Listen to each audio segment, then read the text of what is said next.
자, 오늘 여러분들과 함께 또 예배를 드리면서 통영에서 또 예배를 드리게 돼서 너무 감사합니다.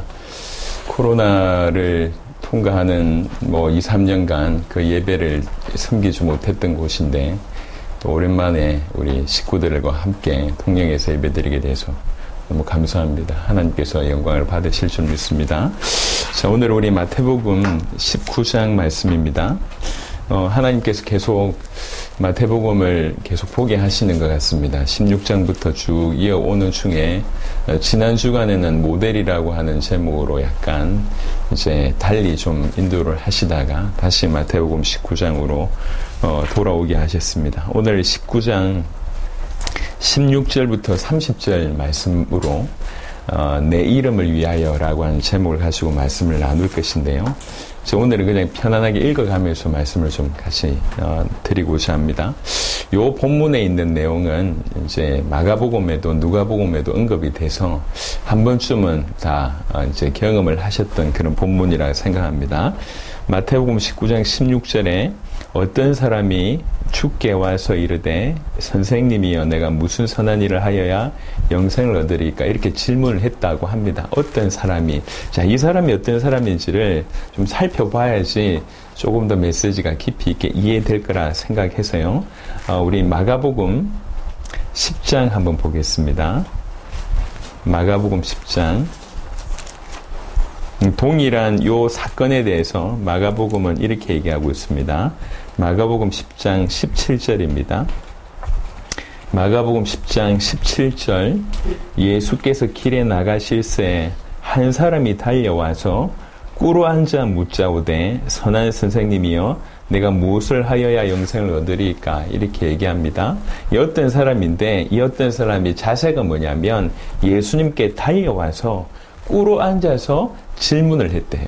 그러니까 그 정도로 굉장히 지금 열정적인 사람이라는 거죠. 좀 갈급한 사람이라는 거죠.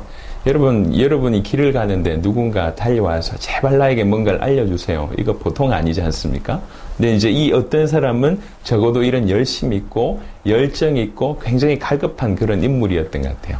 이 어떤 사람에 대해서 누가복음 10장은 조금 더, 누가복음 18장에는 조금 더 구체적인 우리의 지식을 좀 정보를 우리에게 줍니다. 누가복음 18장 18절 보겠습니다. 누가복음 18장 18절입니다. 어떤 관리가 물어 이르되 선한 선생님이여 내가 무엇을 하여야 영생을 얻으리까 이렇게 되어 있습니다. 그러니까 누가복음 18장 18절에 의하면 이 사람은 관리라고 얘기하고 있습니다. 영향력 있는 이 관리가 어떤 관리인지는 자세하게 나와 있지 않지만 여튼 그 사회에서 어떤 역할을 하고 있는 관리다. 로마에 속해 있는 관리인지 아니면 로마에 이제 정복되어 있는 이스라엘 사람인지는 잘 모르겠어요. 이스라엘에 속해 있는 관리인지는 잘 모르겠습니다. 여하튼 관리라고 얘기합니다. 다시 우리 마태복음 19장 오셔서 16절 봤는데요. 22절 보겠습니다. 마태복음 19장 22절에 조금 더 자세하게 설명합니다. 그 청년이 이렇게 되어 있습니다. 그리고 재물이 많음으로 이렇게 되어 있어요. 자, 정리해 보면 이 사람은 청년이래요. 돈이 많은 사람이랍니다. 그리고 관리라고 합니다. 그런데 굉장히 갈급하고 열정적인 구도자예요. 자, 돈이 많고 젊어요. 그리고 관리입니다. 어느 정도의 어떤 영향력 있는 우리말로 얘기하면 뭐라고 얘기할까요? 어떤 높은 위치에 있는 그런 직분자라고 얘기할 수가 있겠습니다. 국회의원이든지 아니면 이렇게 공무원, 높은 공무원이든지 여하튼 간에 관리인데 그나마 또 굉장히 열심 있는 사람이고 갈급해서 뛰어와서 주님께 물을 정도의 열심 있는 사람입니다. 자, 우리는 이 사람에 대한 얘기를 지금 하고 있습니다. 이 사람이 마태복음 19장 16절에 주께 와서 이르되 선생님이여 내가 무슨 선한 일을 하여야 영생을 얻으리까 이렇게 질문을 합니다. 그러니까 이 사람이 또 정말 감사한 거는 이게 구원의 갈급함이 있는 거예요. 다 갖춰놓은 사람이에요. 다 갖춰놓는데 구원에 대한 갈급함. 영생에 대한 갈급함이 있습니다. 어떻게 보면 정말 모델적인 케이스 같습니다. 그 사람에게 예수께서 이르시되 17절에 어찌하여 선한 일을 내게 묻느냐 선한 이는 오직 한 분이시니 네가 생명에 들어가려면 계명들을 지키라 이렇게 얘기를 합니다. 자, 여기서 조금씩 우리가 몇 가지를 좀 풀을 필요가 있는데요. 16절에 이렇게 얘기합니다. 무슨 선한 일을 하여야 영생을 얻으리까? 이렇게 질문을 해요. 이 관리의 생각이죠. 젊은데 똑똑한데 재물 많고 관리임에도 불구하고 영생에 대한 생각은 뭐냐면 무슨 일을 해야지 영생을 얻는다 이렇게 생각한 거예요.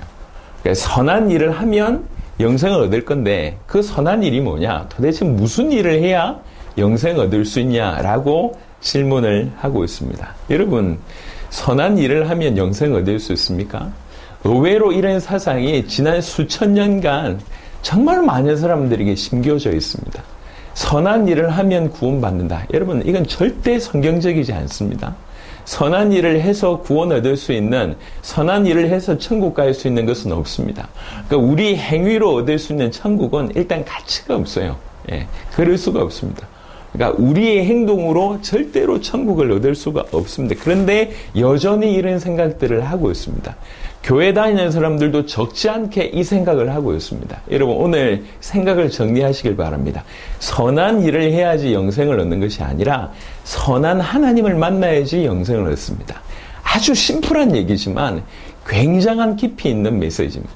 선한 일을 통해서 구원받는 게 아니라 선하신 하나님을 만나야지 구원받습니다. 선하신 하나님은 우리가 어떤 일을 해서 만날 수 있는 게 아니에요. 그분이 우리에게 오셔야 되죠. 그래서 구원은 은혜입니다. 다시 말씀드립니다.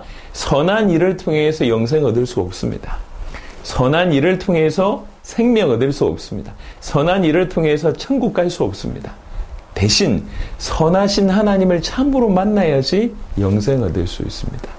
아주 짧은 얘기지만 너무 우리에게 깊은 울림을 주는 메시지라고 볼 수가 있습니다. 자, 그리고 나서 그럴 때 예수님께서 그 말에 동조하는 것 같은 얘기를 합니다. 어떤 선한 일을 해야 됩니까? 라고 얘기할 때 계명들을 지키라 이렇게 얘기를 하는 거예요. 이 겉으로 볼 땐 이게 뭐지? 이런 생각을 하게 될 건데 이것도 제가 조금 이따 말씀드리겠습니다. 이르되 어느 계명이 오니까 예수께서 이르시되 살인하지 말라, 간음하지 말라, 도둑질하지 말라, 거짓 증언하지 말라, 네 부모를 공경하라, 네 옷을 네 자신과 같이 사랑하라 하신 것이니라. 이 뭐죠? 예, 10계명의 5계명부터 이제 이 10계명 사이입니다. 1계명부터 4계명은 인간이 하나님을 향한 어떤 부분이라고 하면 5계명부터 10계명은 이제 인간이 인간을 향한 부분인데요. 여러분, 이게 더 중요하잖아요. 1계명부터 4계명이. 근데 왜 5계명부터 10계명을 얘기합니까? 그때 당시 분위기였던 것 같아요. 이스라엘 백성들이 1계명부터 4계명은 다 중요시 여기고 있었어요.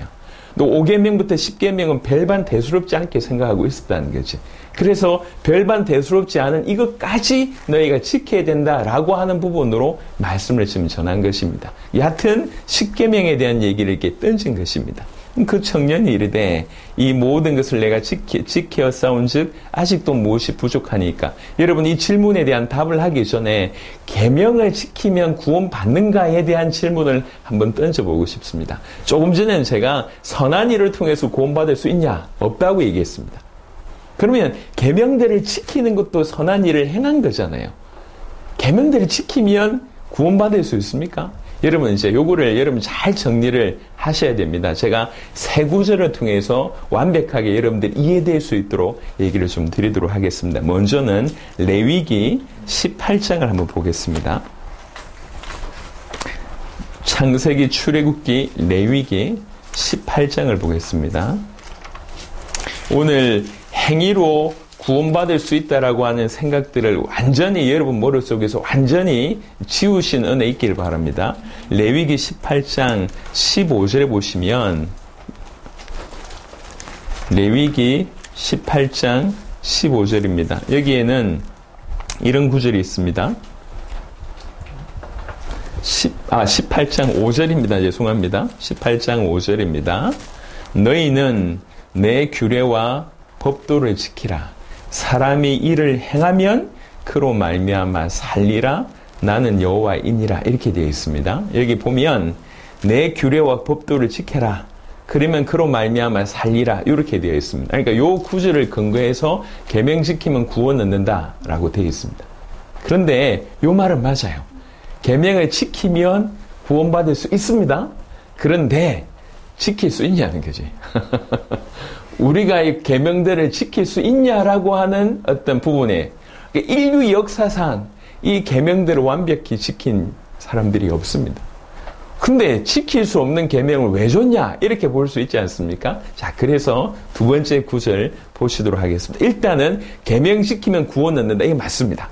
계명 지키면 산다. 이건 맞습니다. 그런데 우리가 계명을 지킬 수 있는가라고 하는 부분들은 X라는 거죠. 인류 역사상 없습니다. 근데 왜 그럼 계명 지키라고 하셨냐? 자, 아주 놀라운 신비의 메시지가 이제 로마서 3장에 있습니다. 로마서 3장. 우리가 잘 아시는 말씀인데요. 로마서 3장 19절부터 20절. 여러분 오늘 어떻게 보면 조금 이제 막 신앙생활을 하시는 분들한테는 조금 어려울 수 있지만 그래도 잘 정리할 수 있습니다. 조금만 집중해서 보시면 이 구절들은 우리에게 빛을 줍니다.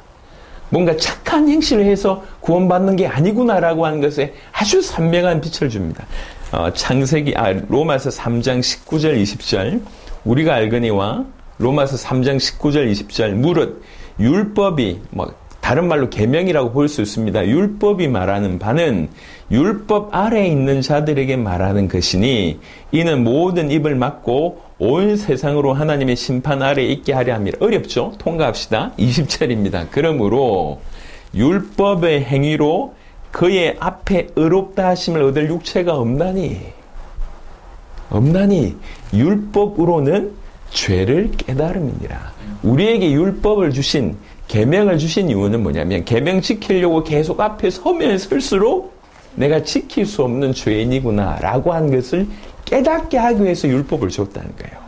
깨닫게 하기 위해서. 다시 정리합니다. 율법을 지키고 계명을 지키면 살 수 있습니다. 그런데 가만히 해보니까 이 율법을 지킬 수가 없어요. 그럼 왜 줬냐 말이. 율법을 통해서 우리를 보게 하는 거예요. 깨닫게 하기 위함입니다. 아니 깨닫게 해서 뭐 하려고요? 라고 얘기할 때 결론이 갈라디아 말씀입니다. 갈라디아서 3장입니다. 갈라디아 3장 24절입니다. 갈라디아 3장 24절 기가 막힌 결론이 여기 나옵니다. 갈라디아 3장 24절 이같이 율법이 우리를 그리스도께로 인도하는 이 율법의 역할이 뭐냐? 그리스도께로 인도하는 초등교사로서의 역할을 한다는 거예요.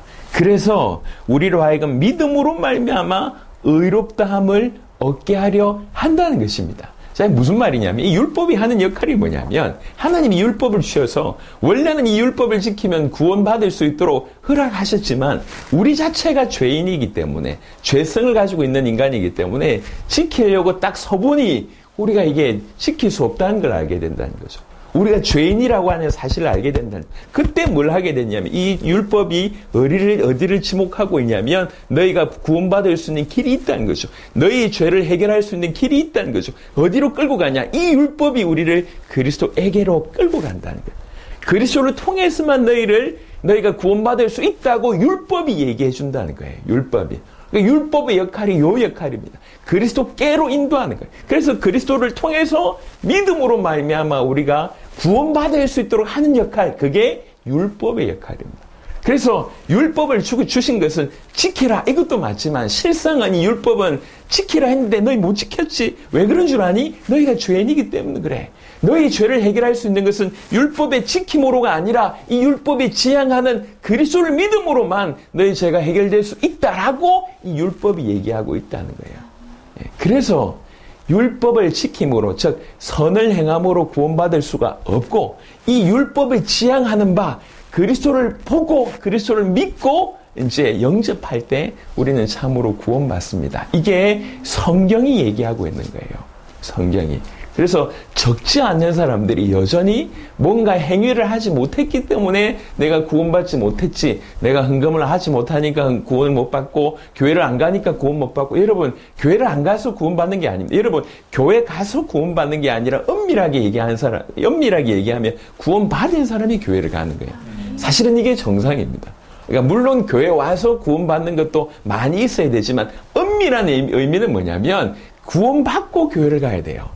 예, 그게 정상이거든요. 교회는 하나님의 사람들이 예배드리는 건데. 근데 지금 물론 교회 안에서 많은 일들이 동시에 일어나야 되겠지만 교회를 안 가서 내가 구원 못 받냐? 아니라는 거예요. 구원받은 자가 교회를 가는 거예요.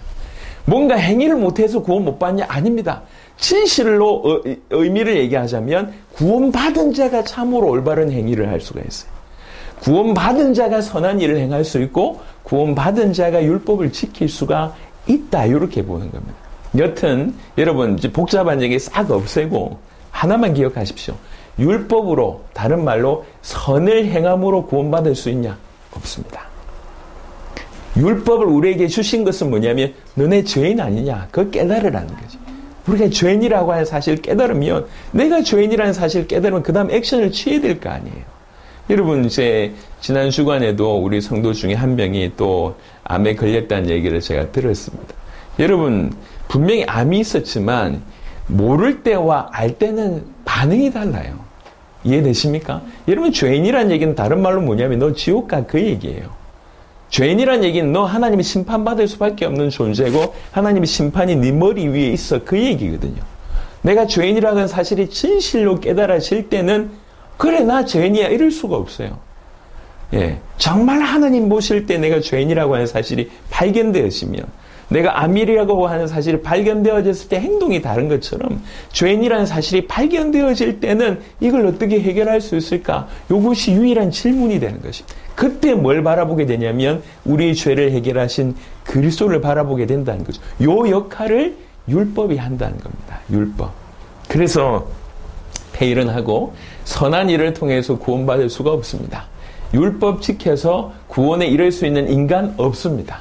오직 율법이 우리를 지향하는 바, 너희는 죄인이고 구원받을 수밖에 없는 길이 그리스도밖에 없다라고 하는 것을 율법이 얘기하고 있기 때문에 다른 말 다 잊어버리고 정확하게 그리스도를 알고 믿음으로만 우리가 구원받을 수 있다. 구원의 길이 한 길밖에 없다. 정확하게 아시길 바랍니다. 그래서 이제 뭘 못해서 너 구원 못 받아 이런 얘기 하지 마시기 바랍니다. 예. 너 교회 못 와서 구원 못 받아 이런 얘기 하지 마시고, 너 자꾸 거짓말하니까 구원 못 받아 이런 얘기 하지 마시고, 너 행동이 그래서 구원 못 받아 이런 얘기 하지 마시고, 누구든지 예수님을 그리스도로 정확하게 알고 믿을 게 구원받을 수가 있다. 이것을 정확하게 확인하는 그런 시간 되시길 바랍니다. 자, 다시 본문으로 돌아와서 한 번은 다뤄야 될 것 같아서 이제 계명을 지키고 율법을 행하는 것과 구원받는 것, 이게 도대체 무슨 의미가 있냐, 요 얘기를 한 번은 다루고 싶어서 이 세 구절 가지고 말씀을 드렸습니다. 자, 19장 다시 돌아와서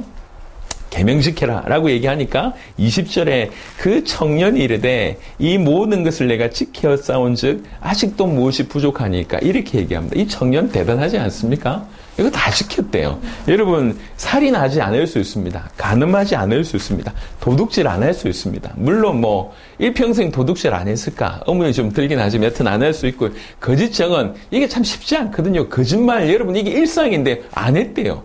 대단한 사람입니다. 대단하든지 교만하든지 둘 중에 하나예요, 이 사람. 근데 정말 걸리는 건 뭐냐면 네 부모를 공경하려.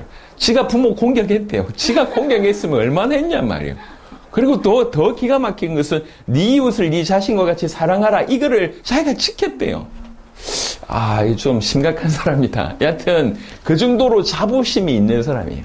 그 정도로 자부심이 있고, 심지어는 이 청년의 모습을 보고 마가복음에는 뭐라고 얘기하냐면 예수님이 사랑했대요. 예. 그만큼 어떻게 보면 건전하게 살아온 거예요. 열정적으로 하나님을 섬겼던 그런 인물입니다. 그런 의미로서는 참 칭찬해 줄 만한 사람 같아요. 하지만 100%는 아니겠죠. 얕은 그런 상황 가운데 예수님이 보시고 오히려 이 사람에게 걸림이 되는 어떤 한 부분을 얘기하십니다. 그 얘기를 오늘 좀 나누고 보고자 합니다. 예수께서 21절에 이르시되 네가 온전하고자 할진대 가서 네 소유를 팔아 가난한 자들에게 주라. 그리하면 하늘에서 보화가 너에게 있으리라. 그리고 와서 나를 따르라 라고 얘기합니다. 그래? 네가 정말로 참으로 구원받고 싶고 온전하고 싶어? 그러면 네 재물 팔아서 가난한 사람들에게 줘. 그리고 나한테 와. 이렇게 얘기했어요. 근데 22절이 그 청년이 재물이 많음으로, 얼마나 많은지 모르겠는데 재물이 많음으로 이 말씀을 듣고 근심하며 가니라. 무슨 말입니까? 노했다는 거예요. 거절했다는 거예요. 예. 자, 여기서 질문입니다. 예수 믿으면 재물 다 팔아야 됩니까? 지금 그 얘기를 하고 있습니까? 많은 사람들이 착각을 하고 있어요. 여러분, 예수 믿는다고 모든 재물 다 팔아라. 그렇게 볼 수 없습니다. 지금 그 얘기를 하는 게 아니에요. 보세요. 우리 주님이 진짜로 원하는 것은 재물 팔아라. 이게 포커스가 아닙니다. 포커스는 뭐죠? 나를 따르라. 이게 포커스예요. 이게 포커스예요. 그러니까 뭐 때문에 주님을 못 따릅니까? 재물 때문에 못 따르잖아요. 지금 그것 때문에 떠나갔잖아요. 이제 이게 주님을 따르고자 하는데 결정적인 방해 역할을 한다는 거예요. 그걸 예수님이 아신 거예요. 여러분, 구원받는다는 표현은 어떤 거냐면 조금 어렵지만 제가 다른 부분으로 한번 설명을 해보겠습니다. 구원받는다는 것은 이전에는 내 삶에 내가 주인이었어요. 하나님을 인정하지 않고 하나님을 믿지 않았습니다. 내가 주인이었을 때 사실상 뚜껑을 열어보면 내가 주인인 것 같지만 나는 죄인이고, 내가 주인인 것 같지만 나는 사단의 종이었고, 내가 주인인 것 같지만 사실은 하나님을 떠나서 죽어 있었습니다. 요걸 통칭해서 뭐라고 얘기하냐면 옛자라고 얘기합니다. 자인데 옛자라. 자, 예수님을 믿을 때 무슨 일이 벌어져야 되냐면 이 옛자가 죽어야 되는 거예요. 이 옛자가 그대로 십자가에 못 박혀야 되는 거예요. 다른 말로 얘기하면 내가 주인 된 삶을 십자가에 못 박아야 된다. 그러니까 죄인이며 사단의 종이며 하나님을 떠난 그 존재 자체를 죽여야지 새로운 생명으로 내가 태어나게 되는 겁니다. 그러니까 구원받은 사람은 죽어야 사는 자입니다. 참 신비입니다.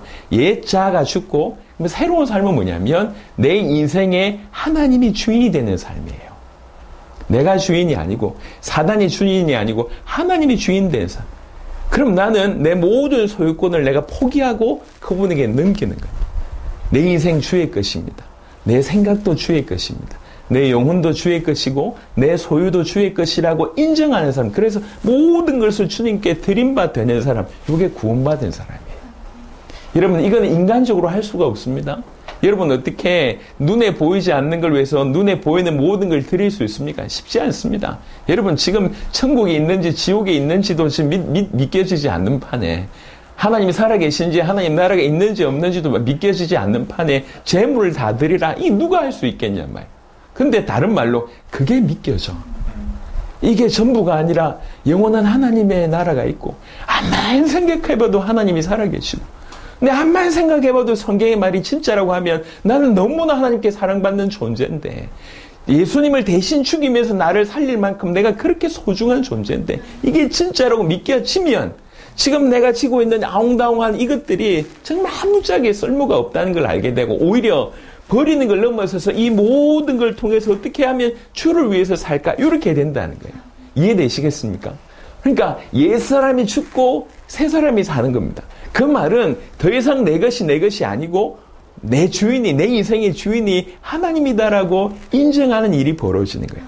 자, 여기에 이런 삶을 살게 하는데 방해되는 요소가 지금 이 청년에게는 재물이었다. 재물 때문에 이 삶을 살지 못하는 것을 예수님이 알고 있습니다. 그래서 좀 어려운 말로 예수 믿는다고 하는 것은 자기에 대해서 부인해야 됩니다. 전적인 포기가 일어나야 돼요. 내 것은 더 이상 없습니다. 나는 그냥 청지기일 뿐입니다. 그래서 언제든지 주님 명령하시면 버릴 수 있고, 언제든지 주님 명령하시면 이렇게 놓을 수 있지만, 하나님께서 이 땅에서 우리에게 재능을 주게 하신 거, 많은 것들을 일부러 주신 게 아니잖아요. 그 모든 것들이 이제 더 이상 내 것이 아님을 인정할 뿐만 아니라 주님을 위해서 사용을 하는 거예요. 그래서 예수 믿는 사람들 중에 부자 없었냐? 많았습니다. 성경의 다윗 엄청난 부자였습니다. 솔로몬 말할 것 없이 부자였습니다. 욥 부자였습니다. 예. 엄청난 부자들이 많았습니다. 막 가이오부터 시작해서. 그러니까 예수 믿는 사람들은 무조건 벌이 되냐? 그 얘기를 하는 게 아니에요. 예수 믿는다고 하는 것이 전적인 포기를 동반한다는 거예요. 더 이상 내 것이 아닙니다. 라고 포기한다는 거예요. 근데 이 사람은 그 재물 때문에 예수님을 포기하는 그런 삶을 선택을 했다는 거예요. 이게 너무 안타까운 일이죠. 이걸 통해서 우리가 알 수가 있습니다.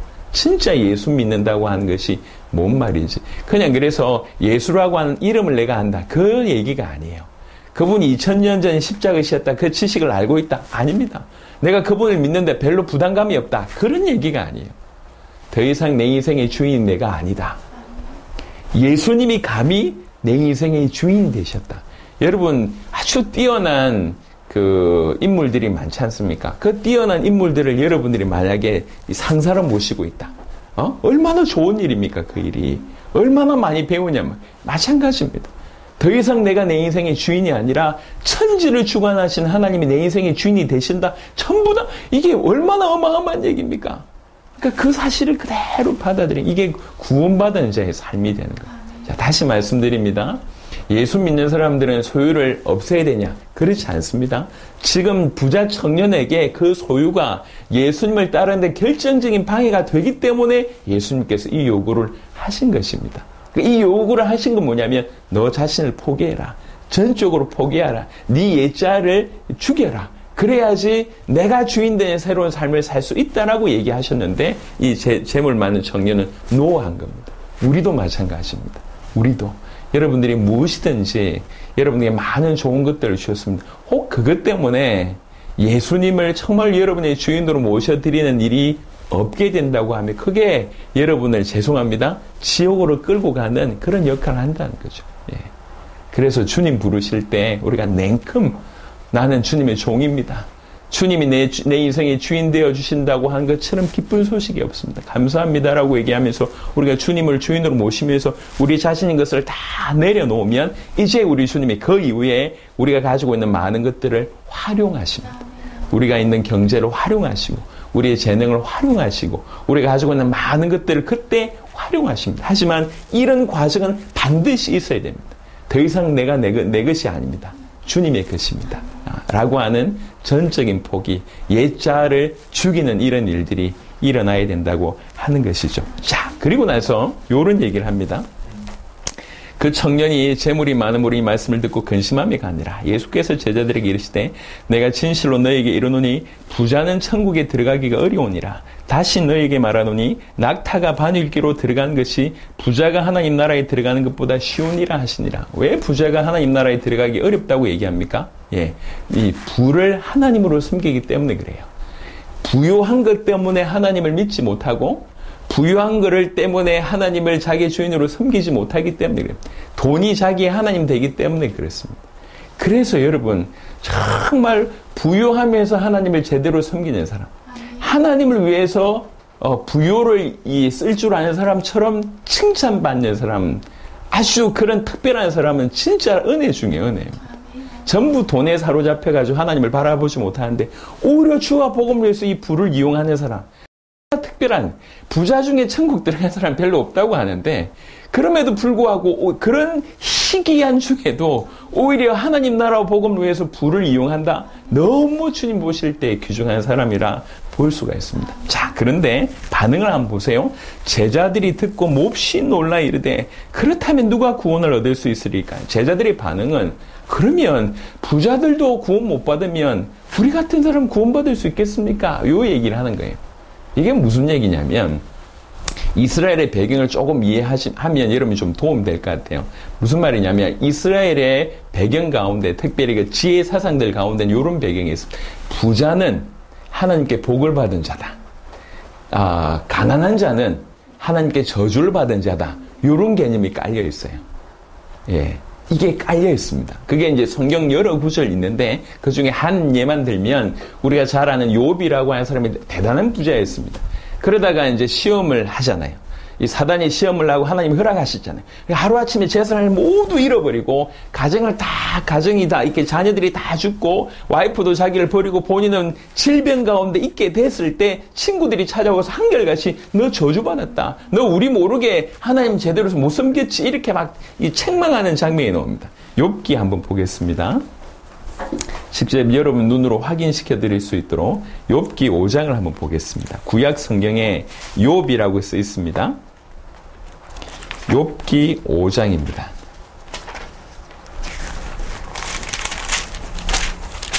(5장) 17절 보겠습니다. 욥기 5장 17절 이렇게 되어 있습니다. 볼지어다 하나님께 징계받는 자에게는 복이 있나니 그런즉 너는 적는 자의 징계를 업신여기지 말지니라 이렇게 얘기합니다. 이게 하나님이 징계라고 얘기하는 거야. 너 지금 가난해진 거 하나님이 벌 준 거야.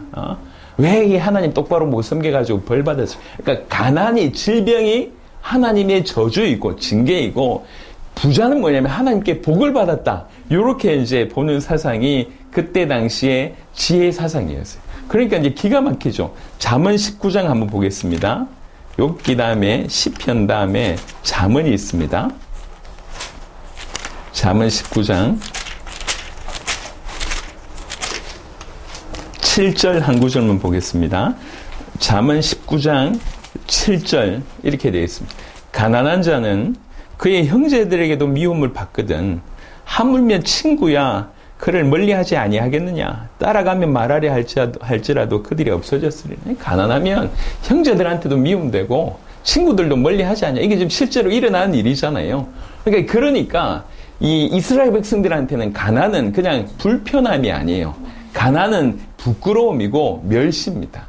여기에 이스라엘 백성들이 깔려져 있고 반대로 부는 뭐냐면 하나님 복 줬다는 거예요. 이런 사상이 그 문화에서, 그런 와중에 이 사람은, 이 젊은 청년은, 부자 청년은 축복받은 거예요. 하나님 축복받았는데 예수님 지금 뭐라고 얘기합니까? 가난해지라고 초청하고 있습니다. 그 부를 버리라고 얘기하고 있습니다. 그리고 오히려 경고하고 있잖아요. 재물을 포기하고 가난으로 초청을 하고 있지 않습니까? 이게 보통의 이스라엘의 문화가 가지고 있는 정반대의 얘기를 지금 하고 있습니다. 그러니까 부자 입장에서는 그냥 예수님을 따라가기 싫다 이게 아니라 내가 이미 하나님께 축복을 받은 자인데 쟤 좀 너무 오버하네? 그러니까 이미 이 사상이 있잖아요. 그러니까 나는 그냥 하나님 축복받고 있을래? 이러면서 간 거예요. 그냥 재물 많아서 포기 못했다. 요 얘기도 있지만 그 배경이 뭐냐면 아니 부자는 하나님이 축복받은 건데 나는 이미 축복받은 사람인데 나 예수 안 믿어도 그냥 하나님 축복받고 살래 요렇게 지금 선택했다는 거죠. 이해하시죠? 이런 와중에 재물을 다 포기하고 가난하게 살 것을 요구하고 이렇게 얘기했을 때 기가 막힌 거죠. 요 배경을 알고 있어요. 저 부자도 구원 못 받는데 가난한 우리, 지금 사도들이 하는 얘기, 가난한 우리가 저 부자도 구원 못 받는다고 하면 가난한 우리도 구원받을 수 있겠냐? 그 이스라엘의 문화 속에서 그 얘기를 한 겁니다. 우린 도무지 불가능하지 않겠냐? 이 얘기입니다. 여러분, 어떻게 보면 이 사람 얘기가 맞아요. 여러분, 오늘날 전 세계에서 구원은 너무나 쉽게 얘기되고 있는 바입니다. 여러분, 구원 쉽게 얻을 수 없습니다.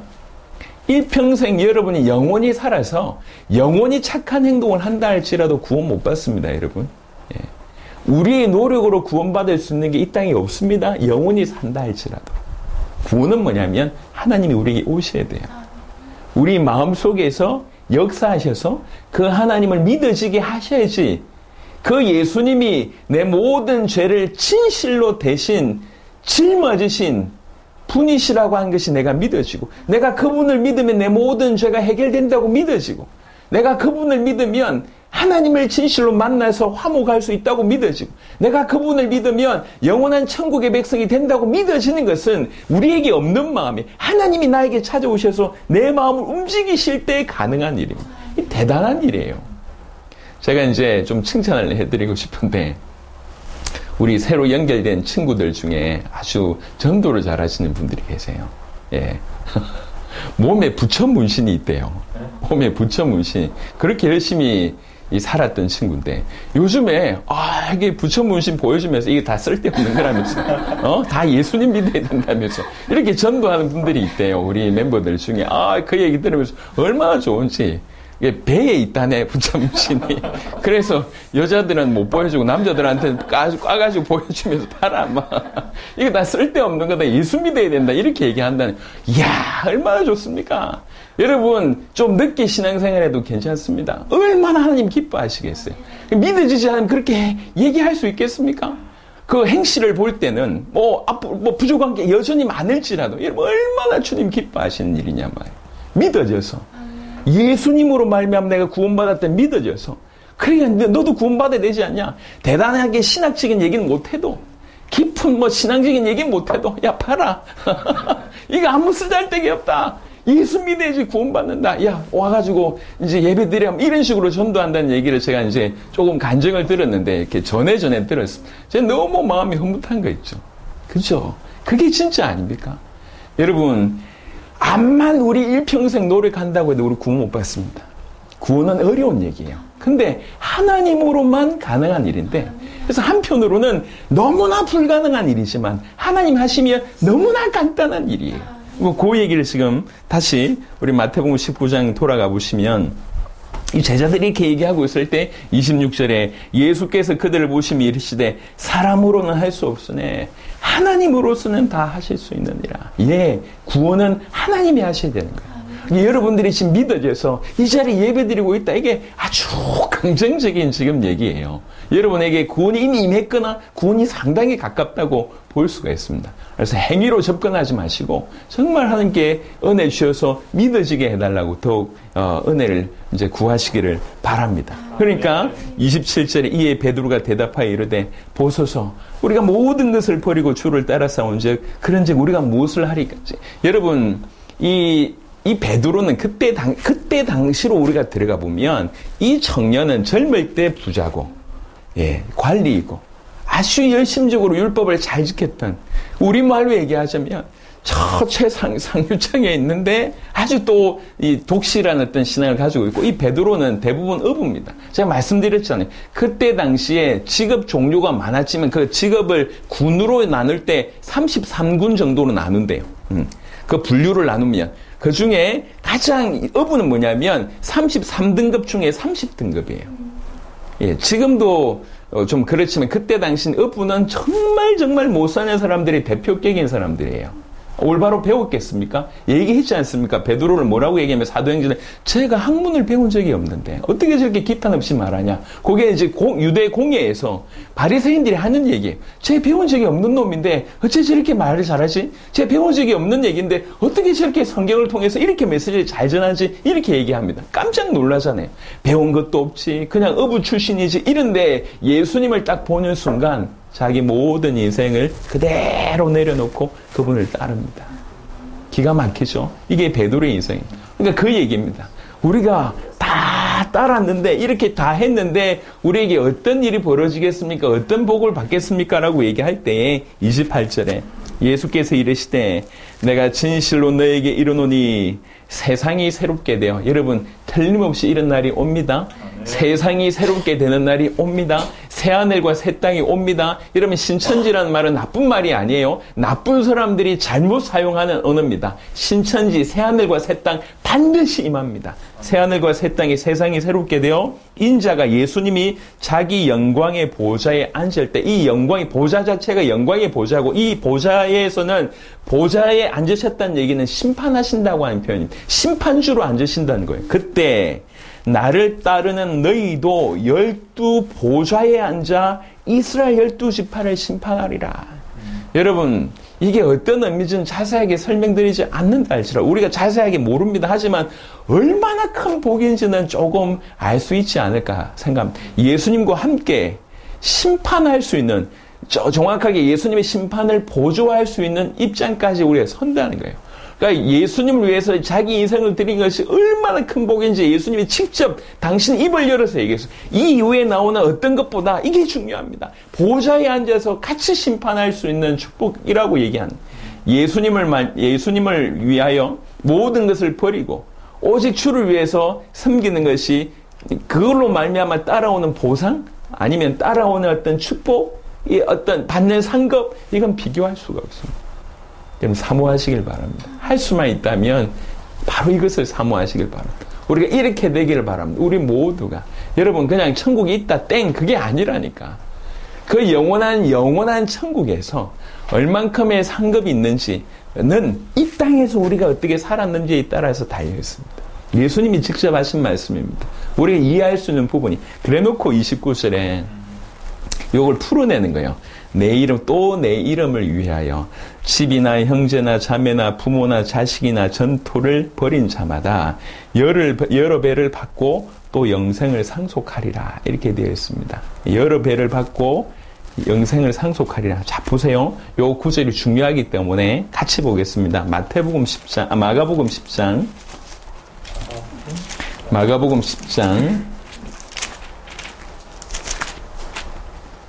자, 29절부터 보겠습니다. 마가복음 10장 29절.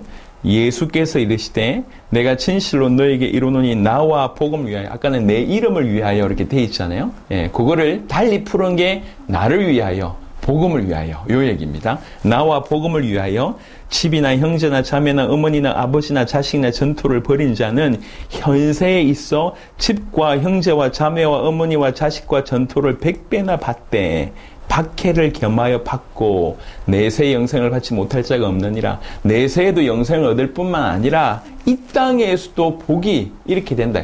욥기를 자세하게 읽어보세요. 처음에는 욥이 다 빼앗겼지만 나중에는 오히려 갑절의 은혜를 받게 됩니다. 갑절의 은혜를.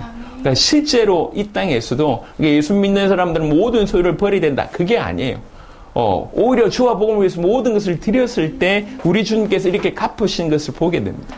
약간 다른 각도지만 여러분께 좀 축복이 될 만한 구절이 있어서 한번 찾아보겠습니다. 잠언 10장 꼭 이 축복을 다 받으시길 바랍니다. 잠언 10장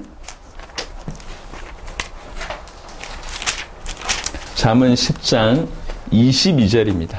잠언 10장 22절입니다.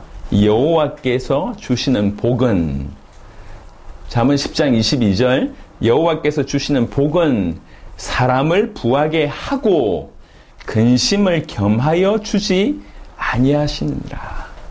부하게 하되 근심은 안 준다는 거예요. 이게 여호와께서 주신 복입니다. 이 복으로 충만하시기를 바랍니다. 여러분, 다시 말씀드립니다. 우리의 것이 아님을 우리는 하나님 앞에 서야 됩니다. 우리가 주님이라고 부르잖아요. 우리 주인이라는 거예요. 내 모든 것 주님의 것입니다. 라고 이런 통과하는 과정. 이게 참으로 구원받는 과정입니다. 나를 위해서 살지 않고 내가 주인이 아니라 주님이 주인이라고 하는 것을 진실로 인정하고 나면 그 다음부터 주님이 이제 우리에게 있는 것들을 사용하신다는 거예요. 예. 특별히 부 또한 이렇게 사용하신다. 그렇게 부를 주실 때는 근심을 겸하여 주지 아니하시는. 그래서 현세의 100배나라고 하는 표현도 주셨습니다. 물론 박해를 겸하여, 왜 그렇습니까? 세상이 존재하니까.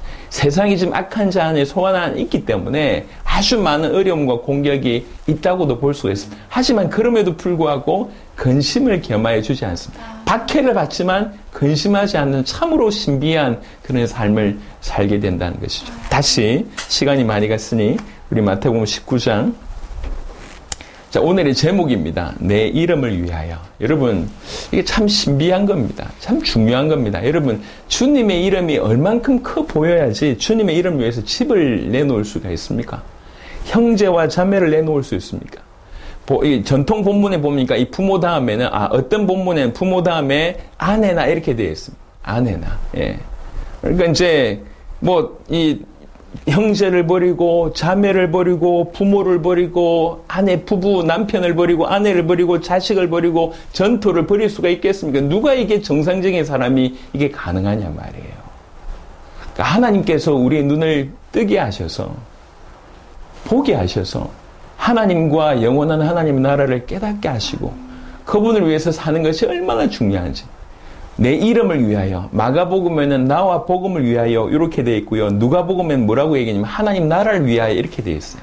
내 이름을 위한다는 것은 주님을 위한다는 것이고, 하나님 나라와 복음을 위한다는 것입니다. 이걸 위해서 이걸 드릴 수 있다는 것은 이 전체를 드릴 수 있을 만큼 이게 커 보여야지 그게 가능하다는 거예요. 그런 은혜가 있었으면 좋겠습니다. 우리가 예배를 드리고 하나님 말씀이 가까이 하는 것은 계속 우리 눈을 뜨게 하기 위함입니다. 그리고 믿음으로 그 길을 걸어갔을 때 하나님께서 우리 인생을 점점 변화시켜 주시잖아요. 계속 깨달아지는 거예요. 그냥 이게 이론이 아니고 지식이 아니라 진짜 사실로 다가오는 거예요. 그럴 때 이것을 하나씩 기쁨으로 즐거이 드릴 수가 있습니다. 근데 우리 주님이 악한 분입니까? 이 받아 듣고 입 싹 닫는 분입니까? 그렇지 않다니까. 예? 우리 주님이 뭔가 이렇게 죄송합니다. 뭐 식인에 뭐 그게 있습니까? 아내도 잡아먹고 뭐 형제도 잡아먹고 자매도 잡아먹고 엄마도 그런 얘기 아니잖아요. 우리 주님은 우리를 원하신, 우리 전부를 원하신, 우리 전부를 드리는 마음으로 그걸 내어드리는 거예요. 하나님께서 이 땅에서 또 영원한 내세에서 말로 다 알 수 없는 것들로 채우시겠다는 거예요. 이게 다른 말로 믿어질 때 드릴 수 있는 거잖아요. 믿어질 수 있는. 저는 그렇게 생각합니다. 교회 아직 우리가 아직은 곧 대단하게 되겠지만 아직은 대단히 크지는 않습니다. 근데 저는 우리 세대 세계복음을 위해서 경제가 얼만큼 필요하냐 물어보시면 글쎄요. 예. 전 세계 가장 뛰어난 가문이 가지고 있는 돈이 5천조라고 하던데, 예, 그거보다 한 100배, 1000배 좀 많아야 되지 않을까. 세계복음 하려면. 그런 생각합니다. 그 정도의 필요가 있다고 생각합니다. 그 필요를 어떤 식으로 하나님께서 또 그 필요가 맞다고 하면 채우시리라 생각합니다. 어떤 사람을 일으키시든지, 어떤 사람의 사업을 일으키시든지, 아니면 사업을 일으킨 자들을 붙이시든지, 하나님이 어떤 방법으로 하실 것이. 중요한 건 뭐냐? 그 모든 것들은 주님이 준비하실 것이. 우리는 그런 믿음으로 가야 된다는 거예요. 예. 정말 주와 복음을 위해서 우리 인생을 드린다. 여러분, 모자라지만 그런 삶을 조금 살아보니까 이게 너무 기뻐요. 너무 기쁨이 있어요. 가끔씩은요, 헌금을 하려고 오는데, 한쪽에는 이제 이렇게, 갑자기 한쪽에는 이제 5만원짜리가 있고, 한쪽에는 1000원짜리가 있어요.